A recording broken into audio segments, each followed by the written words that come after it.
নমস্কার। আজকে গল্পের পরবর্তী অংশ নিয়ে চলে এসেছি। আবারও বলে দিচ্ছি, গল্পের ঠিক যেভাবে লেখা আছে আমি সেইভাবে পাঠ করছি। কোনো কোনো জায়গায় প্রিন্টিং মিস্টেক রয়েছে, সেইখানে আমাকে নিজের মতো করে কথা বসিয়ে নিতে হচ্ছে যে গল্পে অথার কিভাবে লিখতে পারেন সেইটা বেস করেই। আমার নিজের মতো করে একটা কথা ঢুকিয়ে দিলেই তো হবে না, এটা আমার লেখা গল্প নয়। আর অথারের নাম এখানে লেখা নেই, তাই আমি বলতে পারছি না। আজকে গল্পের পরবর্তী অংশ। আগের দিন আমরা শেষ করেছিলাম নাতি নাতনিদের কথা নিয়ে, দাদু দিদার কথা নিয়ে। আজকে বাকি অংশ। এইসব নাতি নাতনিরা বড় হয়ে গেলে তখন তো তাদের স্কুল, ড্রয়িং ক্লাস, নাচের ক্লাস, আরো কত কিছুর জন্য বেরোতে হয়। তখন তো মা বাবাই ভরসা, তাদের অত স্পিডে ছোটার ক্ষমতা দাদুদের থাকে না। যাই হোক, যে কথা বলতে গিয়ে পঞ্চফোড়ন দিয়ে ফেললুম, এখন আসা যাক আসল কীর্তনে। নইলে তোমরা বলবে যে কি রে বাবা, এ লোকটা বেশি বকে, এতগুলো কথা এতক্ষণ ধরে যা বকবক করলো এ কথা তো একটা বাচ্চাও জানে। এত বকবক করবার কি আছে, মাথা ধরিয়ে দিল।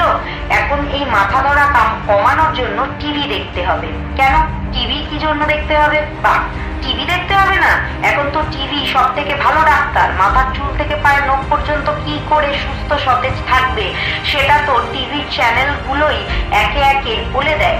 ডাক্তারের কাছে যাওয়ার প্রশ্নই আসে না। ডাক্তারের কাছে গেলেই তো খরচা, খরচা শুধু নয়, সময়ও নষ্ট হয় বেশি।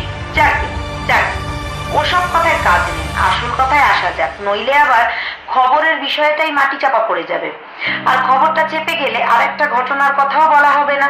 সেই ঘটনাটা বেশ একটা জব্বর গোছে। মানে কি বলা যেতে পারে?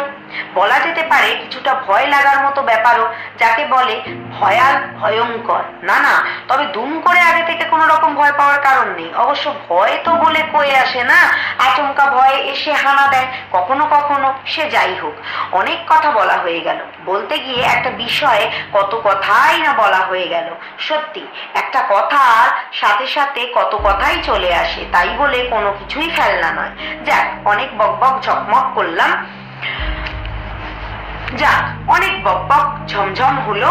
এবার আসল ব্যাপারটায় আসা যাক। মানে সংবাদপত্রের যে খবরটা নিয়ে এত সব কথা হয়ে গেল, সেটা হলো আজকাল তেমনি নাকি ভূত দেখতে পাওয়া যায় না। ভূত দেখতে পাওয়া যাচ্ছে না? ওরে বাবা, বলে পৃথিবীতে দেখার এত কিছু থাকতে শেষে কিনা দেখার জন্য বাঁচতে হলো ভূতকে? রাম রাম, হরে হরে, শেষে প্রাণটা বুঝি বেঘরে মরে। ওরে বাবা, না না, একদম না। কে কোথায় আছো? শিগগির এসো, ভূত আসছে, ভূত ভূত আসছে। কোথায়? ওই যে খবরের কাগজে বেরিয়েছে কি সব খবর, আজকাল ভূতেরা নাকি দেখা দিচ্ছে না। না না, ঠিক এরকম কোনো খবর বের হয়নি। লিখেছে যে আজকাল নাকি ভূতেদের দেখা পাওয়া যায় না। কি আশ্চর্য, এরকম একটা খবর লিখলেই হলো? লেখার আর কোনো বিষয় নেই? এরকম একটা খবর লেখার ফলে সত্যি সত্যি যদি ভূত আমাদের সামনে এসে হাজির হয়, তখন কে সামলাবে? যিনি এই খবরটা বেশ চিন্তা করে লিখেছেন তিনি। ভূত দেখার যদি ইচ্ছে হয় তবে তিনি ভূতের জন্য তপস্যা করুন, আমাদের দরকার নেই বাবা। লেখার আর বিষয় পাইনি, ভূত নাকি দেখতে পাওয়া যায় না। যেন মামা বাড়ির দাদু দিদাদের কাছে আবদার, দাদু দিদামা আমাকে ভূত দেখাতে নিয়ে চলো, আমি কোনোদিন ভূত দেখিনি। হ্যাঁ, বলে দিলুম, ভূত দেখার শখ হয়েছে তো? খুব ভালো। আচ্ছা লেখক মশাই, ধরো যদি সত্যি সত্যি তোমাকে ভূতের সামনে পড়তে হয়, মানে ধরো গিয়ে তোমার ওরকম লেখার ফলে কোনো ভূত যদি এসে তোমাকে দেখা দেয়, তখন পারবে নিজেকে সামলাতে?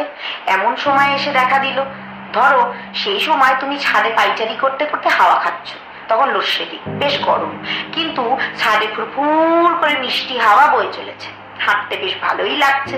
হঠাৎ তোমার মনে হলো কে যেন তোমার সাথে সাথে হেঁটে চলেছে। তুমি চলছো, সেও চলছে। তুমি থামছো, সেও থামছে। তুমি হাই তুলছো, সেও হাই তুলছে। মানে কথা হলো গিয়ে যা যা তুমি ঠিক ওই সময় করছো, সেও ওই সময় ঠিক ঠিক তাই করে যাচ্ছে। আর একটা মজার ব্যাপার, যখন সে এত সব কিছু করছে তোমার সাথে সাথে থেকে, তোমার তখন যেন আরো একটু বেশি ঠান্ডা ঠান্ডা লাগছে, কিন্তু তেনাকে দেখা যাচ্ছে না। তাহলে কোনটা সময়? তাহলে কেমনটা হয় সেটাও হলো গিয়ে কথা। তখন কি করা যাবে? তখন একটা কিছু চিন্তা করে বের করা যাবে। আরে বাবা, ভূত নিয়ে আমি লিখেছি, যদি ভূত এসে আমাকে দেখা দেয় তা দেবে, বুঝবো আমি বেশ ভাগ্যবান। কিন্তু সত্যি বলো তো, তোমরা এ নিয়ে এত বেশি চিন্তা করছো কেন? পারে চিন্তা করবো না? এটা কি যেমন তেমন ব্যাপার? এমন ভাবে বলছো যেন খাঁচায় বন্দি কোনো এক বিশেষ কিম্ভূত। কিংবু টাকার প্রাণী দেখার ব্যাপার। দূর থেকে দেখলাম ঝামেলা মিটে গেল, তা তো নয়, একেবারে ভয় পাওয়ার মতো জিনিস, যাকে দেখলে সারা শরীর নাকি ভয়ে হিমালয়ের বরফের মতো শীতল হয়ে যায়।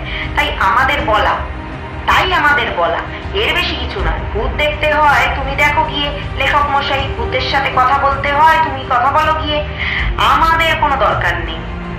ঠিক আছে আমার ছোট্ট বন্ধুরা, ভূত যদি দেখতে হয় বা ভূত দেখে যদি তার সাথে কথা বলতে হয়, সেটা না হয় আমি সামলাবো, তবে আমার ভাগ্যে যদি ভূত দর্শন থাকে।